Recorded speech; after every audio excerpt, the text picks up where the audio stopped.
Hello students, हम लोग constitutional design chapter पढ़ रहे थे। तो उसके नेक्स्ट जो टॉपिक है लास्ट लेक्चर में हमने पढ़ा कि कैसे स्ट्रगल किया वहाँ पे नेल्सन मंडेला ने या फिर अफ्रीकन नेशनल कांग्रेस ANC ने। अब टुवार्ड्स न्यू कॉन्स्टिट्यूशन, वहाँ पर एक नए कॉन्स्टिट्यूशन की तरफ कैसे बढ़ते हैं, इसको हम इस लेक्चर में कंप्लीट करेंगे। As protest and struggle against apartheid has increase, जब लगातार इस तरीके से कंडीशन थी, अपार्टी सिस्टम था और नेल्सन मंडेला ने उस स्ट्रगल के अगेंस्ट फाइट करने की अपने हाथ में बागडोर ले रखी थी। तो जो protest struggle against apartheid against जो प्रोटेस्ट स्ट्रगल है इंक्रीज होता है।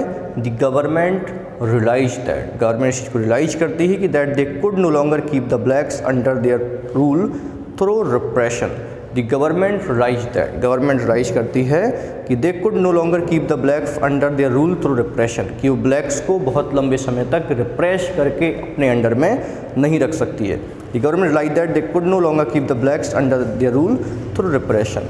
The white regime change its policy, जो वाइट रिजीम से, वाइट जो गवर्नमेंट थी, the white regimes change their, the white government like that they could no longer keep the blacks under their through repression, repress करके लंबे समय तक अपने under में नहीं रख सकती। तो जो वाइट रिजीम यानी कि जो वाइट गवर्नमेंट थी वहाँ पर चेंज इट्स पॉलिसी, उसने अपनी पॉलिसीज को चेंज करना स्टार्ट किया। डिस्क्रिमिनेटरी लॉ, जो डिस्क्रिमिनेशन वाले लॉ थे वह रिपील्ड, उनको ख़त्म किया। बैन ऑन पॉलिटिकल पार्टी, जो पॉलिटिकल पार्टी जो बैन था और जो रिस्ट्रिक्शंस थी मीडिया पे, उसको ख़त्म कर दिया गया। After 28 years of imprisonment jail के 28 ईयर्स के बाद नेल्सन मंडेला, जो कि फ्रीडम स्ट्रगल के सबसे मेन लीडर थे, Nelson Mandela walked out of the jail as a free man, एकदम फ्री होकर के यानी कि आज़ाद होकर के नेल्सन मंडेला जेल से निकलते हैं। Finally at the midnight of 26 अप्रैल 1994, ठीक है, फाइनली 26 अप्रैल 1994 को द न्यू नेशनल फ्लैग, ठीक है, इस दिन दोबारा से साउथ अफ्रीका इंडिपेंडेंट होता है, रिपब्लिक बनता है 26 अप्रैल 1994 को। The new national flag of the Republic of south Africa, और जो नया फ्लैग था रिपब्लिक ऑफ साउथ अफ्रीका का वाज अनफ्लर्ड, उसको फहराया गया। Marking the newly born democracy in the world, जो कि इस चीज़ का सिंबल था कि अब वर्ल्ड में एक और डेमोक्रेसी बन चुकी है, वर्ल्ड में एक और डेमोक्रेसी का उदय हो चुका है, बर्थ हो चुका है। The apartheid government came to an end, तो जो अपार्टीड गवर्नमेंट थी, ऐसी गवर्नमेंट जो किसी कलर पर डिफरेंस करने वाली गवर्नमेंट थी, वो ख़त्म हो गई। पेविंग वे यानी कि वे रेडी हो गया for the formation of a multi racial government, और उसे ख़त्म होने के साथ ही मल्टी रेशियल गवर्नमेंट के लिए रास्ता बन गया। मतलब एक ऐसी गवर्नमेंट जिसमें हर एक कलर के लोग होंगे, हर एक जेंडर के लोग होंगे, ठीक है, हर लैंग्वेज बोलने वाले होंगे, हर रिलीजन के लोग होंगे। एक ऐसी गवर्नमेंट के बनने का रास्ता रेडी हो गया, पेविंग वे, ठीक है। How did this come about, तो आखिर हुआ कैसे? लेट अस हियर मंडेला, ठीक है, तो यहाँ मंडेला को हम सुनेंगे। The first president of this new South Africa, जिस न्यू साउथ अफ्रीका के एक नए प्रेसिडेंट थे on this extraordinary transition, जिन्होंने बोला historical enemies succeed in negotiating a peaceful transition from apartheid to democracy exactly because we were prepared to accept the inherent capacity for goodness in the other. Historical enemies मतलब जो एक तरीके से black थे, जो black और white के बीच जो एक दुश्मनी चल रही थी, हिस्टोरिकल एनिमीज थे। Succeed in negotiating a peaceful negotiation, peaceful तरीके से नेगोशिएट कर पाए और ट्रांजिशन फ्रॉम, और एक पार्टी सिस्टम से ट्रांजिशन कैसे में हुआ, डेमोक्रेसी में। एग्जैक्टली बिकॉज, ये एग्जैक्टली ऐसा हो पाया because we were prepared to accept the inherent capacity for goodness in the other, क्योंकि हमें ये कैपेसिटी है कि हम दूसरों की अच्छाइयों को पकड़ लेते हैं, दूसरी की अच्छाइयों से सीखते हैं। My wish is that south Africa never give up on the belief in goodness, और मेरी विश है कि हम साउथ अफ्रीका के लोग कभी भी दूसरों की अच्छाई, दूसरे गुडनेस पे बिलीव करना ख़त्म ना करें। That they cherish that faith in human being is the cornerstone of democracy, हमारी डेमोक्रेसी का यही कॉर्नरस्टोन है कि हम ह्यूमैनिटी पे भरोसा रखें। तो नेल्सन मंडेला की स्पीच है after the emergence of the new democratic South Africa. तो उन्होंने ये बोला, इस तरीके से उन्होंने बोला कि हम स्ट्रगल पा पाए, क्योंकि हमें लगा कि नहीं सब वाइट्स में सब खामियां नहीं है, कुछ उसमें अच्छाइयाँ भी है, हम नेगोशिएट करेंगे तो बात बन जाएगी, और वैसे करके नेगोशिएशन हुआ। उनका ये कहना था नेल्सन मंडेला का। After the emergence of the new democratic South Africa, black leaders appeal to fellow blacks to forgive the whites for the atrocities they had committed while in power. ठीक, अब ये समझो कि अब अपने यहाँ से तो वाइट चले गए थे, अब वहाँ पे जो वाइट थे जिन्होंने मतलब ये समझो किसी ने आपको 5 थप्पड़ मारे हैं और अब आपको उसके साथ सामंजस्य बना के रहना है। तो कैसे ऐसा किया जाए कि सामंजस्य बना रहे, क्योंकि अपने को अगर थप्पड़ मारे तो अपन भी क्या बोलते हैं, मौका मिलेगा तो हम भी बता देंगे, है ना, कि तुम्हें 2 मारे तो हम 4 मार के बता देंगे। ठीक है, तो वैसे कम्युनिटीज़ के साथ अपन को क्या करना था, नेगोशिएट करना दोनों के बीच में। तो कुछ ना कुछ ऐसा अब पता चले कि ठीक है, उन्होंने ब्लैक से बोला कि ठीक हम आपके साथ कभी डिस्क्रिमिनेशन नहीं करेंगे, लेकिन किसी ब्लैक को ये बात अटक गई, यार इसने हमारे साथ ऐसा किया था, तो दिक्कत होगी ना। तो कोई ना कोई ऐसे रूल्स बनाने पड़ेंगे जिससे वाइट ब्लैक के साथ और ब्लैक वाइट के साथ डिस्क्रिमिनेशन ना करने पाए।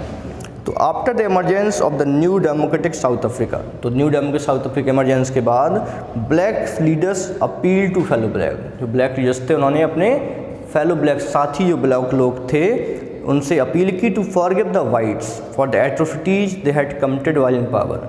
तो जो उन्होंने एट्रोसिटीज की हैं, जो यातनाएं की हैं वाइट्स ने जब वो पावर में थे, उनको वो फॉरगिव भूल जाएं, उन्होंने अपील की ब्लैक्स ने।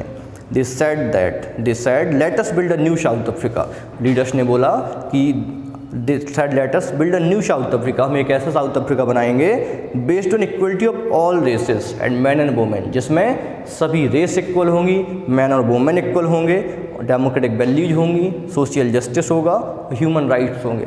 उन्होंने बोला अपने साथी ब्लैक से कि जो भी हो उसको भूल जाइए, हमें एक ऐसा साउथ अफ्रीका बनाना है जिसमें सब रेस के साथ इक्वलिटी हो, मेल फीमेल के साथ इक्वलिटी हो, जिसमें सोशल जस्टिस हो, ह्यूमन राइट्स हो, वैसा साउथ अफ्रीका इमर्ज करना है।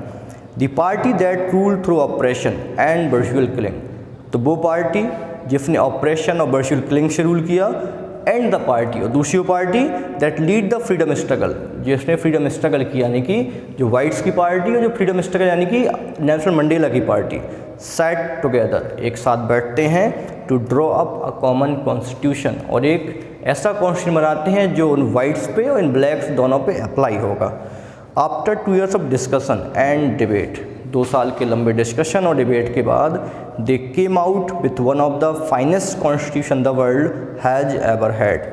आफ्टर 2 years ऑफ डिस्कशन, 2 साल के डिस्कशन और डिबेट के बाद, they came out with one of the finest constitution of the world, world का फाइनेस्ट कॉन्स्टिट्यूशन बन के रेडी होता है। This constitution gave to it's citizen, और इस कॉन्स्टिट्यूशन ने, this constitution gave it's citizen the most extensive rights available in any country.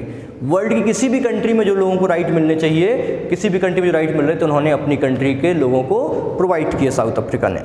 Together they decide that in search for a solution to the problem, nobody should be excluded, no one should be treated as a demon.